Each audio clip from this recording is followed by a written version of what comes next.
everyone, it's the Cubo team again. I'm Emily, and today we have the lovely Laura from marketing and our MD Susanna. We know more and more of you have been experimenting with baking during the lockdown, haven't we all? And we've seen some amazing baking products come more into mainstream. But what's going to last the distance as we adjust to the new normal?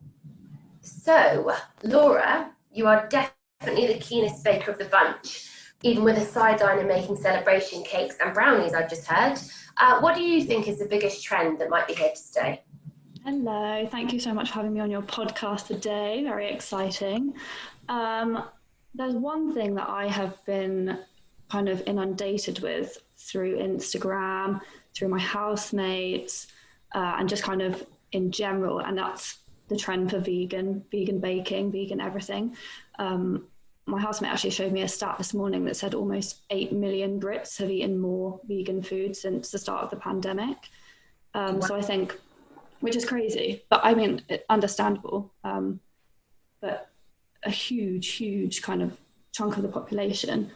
So that kind of prompted me to have a little bit more of a dig into the kind of products that are on offer at the moment. So obviously we had Greggs launch their vegan sausage rolls last year, which was super popular. And they've also now just rolled out vegan donuts as well, which is something that I know a lot of vegan people struggle to get their hands on at a kind of attractive price point, because everything vegan or gluten-free tends to be kind of hyped up in price, which is kind of a bit unfair, but, you know, access to ingredients and whatnot makes it challenging to keep it at a competitive price. I think the biggest thing that I've noticed is that there are opportunities for more kind of pastry-based goods. There's lots of kind of brownies and that sort of thing, which are quite easy to make vegan. And there are lots of kind of niche and independent cafes that you can go to and get vegan foods. But in terms of supermarket offerings, there's kind of nothing that exciting for vegans at the moment. I think there's a massive opportunity for some brands to kind of experiment with pastry type, you know, croissants, danishes, etc., to kind of bring a bit more of a variety to vegans. Yeah, that's such a good point. And even in the frozen aisle, for example, you know, when you can buy the Danish pastries and things like that are really great to prepare at home, there could be a really interesting sort of a freezer version for vegans to always have something to hand at home. And I've never seen those, so that could be really interesting. Those what are those? I think it's Just Roll, is it, in the UK, that have those chilled like croissants and pain au chocolat. They're vegan. Like I would never have known that they were vegan until my housemates like stockpiled up the fridge. But more stuff like, you know, that's like really super convenient, but like kind of bigger opportunities for something that they can just grab and go and not have to bake themselves. So I think, exciting times. Yeah, they're vegetable oil based, aren't they? So they're a naturally vegan product. So they're in a good position of just plonking vegan on the packet and away they went. Yeah. Brilliant. Well, thanks so much for that. I've been trying, this sort of links into the food waste trend as well. I've been trying using juice and fruit and vegetable pulp from making juice into making little muffins. And I've gotten really into making savoury muffins at the moment. So like courgette and carrot muffins with some seeds and some spices in there, just so that I'm not always eating something sweet when I'm having a treat, which is what I tend to do. But I think the savoury and pastry section within vegan baking could be really interesting area for customers to explore further, for sure. Susanna, I know you've been doing a lot of baking as well. Anything new that you've discovered or products that you've been loving? Yes, there have been. I mean, I'm going to hold this up front. I'm not a brilliant baker. You have to be quite precise when it comes to baking and measure things out properly. And that doesn't necessarily fit with my more creative kind of chuck it in and see what happens style. So I've had mixed success in the past with baking, but lockdown definitely kind of like rekindled some of my interest, I think particularly in bread. So I was really keen. I've been making quite a lot of pizza dough in the past, but I was really keen to kind of expand out and make some different breads, but then couldn't get any flour or yeast. And every time I went to every single supermarket and like all of my friends going, has anybody got any? And I couldn't find any. So I got a recommendation for a Dove flower box. So Dove brand, it's a direct to consumer offer, which is something again that we've seen really rising during the pandemic. You know, there's been I think that some of the data I saw showed about a 25% increase in new consumers into various different types of direct consumer. So that was really interesting. I mean, it was a bit of a case if I had to log on every morning for about a week at 10 a.m. and hope that I got one of the boxes that they released that day.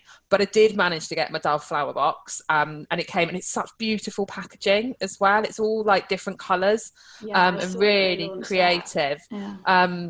And also you get a standard. They'll always send you yeast, and they'll always send you like standard white bread flour, and then they mix it up. So you get you might get a rye flour, or you might get a seed flour. So you get something that you haven't used before.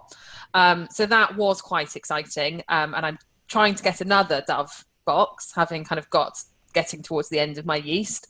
So it does involve logging in at 10 o'clock every morning and trying to be one of the lucky ones that gets a box that day. But I did spot that they've popped up in Sainsbury's as well, actually, and they really stand out on the flour shelf. Anybody who knows the flour category, it's a pretty commoditized category in the supermarket. Everything looks pretty much the same. You know, it's kind of, there's a different color, standard color for self-raising and a standard colour for plain, and that's about it. But the Dove ones are really bright and beautiful, and they've also had in there some kind of tubs of more unusual flowers. I mean, I can't say I know what to do with them, but they had quinoa flour in there, in like a little tube. I wasn't quite sure what you did with it, so I didn't purchase it this week, but I might have a bit of a Google and have a little bit of a look at what you might be able to do with that. Or either you, Emily, or Laura can share with me some tips. I've no clue. You can put it into pancake batters. We've made sort of American style pancakes here before for one of our clients with using teff flour and quinoa flour. And it was a delicious mix, and obviously it's got all of the amazing benefits of using ancient grains and packed full of fibre and things like that. It was actually really delicious. Well, there you go. I shall buy some this weekend and have a go at some pancakes. And then I have to say, I jumped on the Instagram bandwagon when it came to banana bread. Probably more because, like everybody else, I was like, oh, I'm not going to go to the supermarket that often. What can I get that I can snack on? Oh, I'll get some bananas. And then they slowly sat in my fruit bowl and went browner and browner. But being a bit of a champion of not wasting food, I was like, right, I've got to do something with these bananas. So I made some banana bread. The first one was a bit doughy. The second one fell apart, but I've somewhat perfected it now. And they're coming out and they're nice and kind of crispy on the outside, and then that kind of like really kind of that perfect texture in the middle that's kind of the mix between kind of bread and cake. And you don't feel too guilty eating it, even though it's obviously cake with sugar in it. What's the secret, Susanna? What's the secret to perfecting it now that you've done it? Well, I think I mix it up for ages I do use a Kenwood, I don't whiz it by hand to get plenty of air in it. So I think that works. I cook it for longer. So the recipe that I kind of based it on says leave it in the oven for 30 minutes. And I find that it takes at least kind of 45 on a slightly lower oven, and it does better. And then I've been adding walnuts. So I had some in the cupboard, and that I think added a really nice kind of texture to it. The only thing is they will sink. So you kind of get a layer of kind of walnuts at the bottom, and then it's more banana bread on the top. Don't really know how to overcome that yet, but yeah, I think definitely I'm getting better and better with each one that I make. Delicious. You'll have to give us a slice at some point when we're able to see each other. We will. I'll bring some down when I first come down to the kitchen. Laura, what's been your favourite bake of lockdown? What's your favourite thing to make? Well, as you mentioned at the start, it's been going a bit brownie crazy for me. So I've been testing out loads of different recipes to find the perfect one. Actually, funnily enough, the perfect recipe that I found is a vegan recipe, and you wouldn't even know it's vegan, but they're so gooey in the middle. Whoa, so good. And then I've just been experimenting with different toppings on them. So nuts and fruits, different kind of treats. So like, have you heard of the Lotus Biscoff bread and biscuits? Those biscuits that you used to get at the hairdressers. They are delicious. Chocolate orange, Oreo. I'm going to try cherry and dark chocolate's the next one on my list as well, which sounds delicious. And also, question for you, Susanna, have you got on the sourdough baking hype like everyone else has? I didn't get on the sourdough baking hype. I mainly because I've mainly just been kind of getting there with my normal bread, and I didn't feel the need. I didn't want another baby in my life. You know, I've already got a number of pets, and didn't want another little pet that I had to feed on a regular basis. I do have seen some lovely stories though on Facebook and Instagram of people loving their sourdoughs and putting them in nice little pots and giving them names. So they've definitely become an additional household member, I think, for some people. Yeah, I saw a brownie recipe that uses leftover sourdough starter, which I thought would be interesting to you, given you're passionate about food waste. And yeah, because you do have to throw half the starter away when you make it, which I again find a little bit counterintuitive. Well, yeah, I've never made sourdough before, so I'm not sure. But I thought it was quite interesting to use up something that you would throw away, and also interesting to kind of. I wondered what kind of taste element it would add. So I'm assuming it would add kind of acidity and something quite tangy. Yeah, brownie. So I might if I can get my hands on some leftover starter, because I don't know if I can commit to making my own sourdough starter just for some test brownies. But yeah, it would be interesting to see kind of what extra dimension that adds to the flavour. The one I have been making is flatbreads.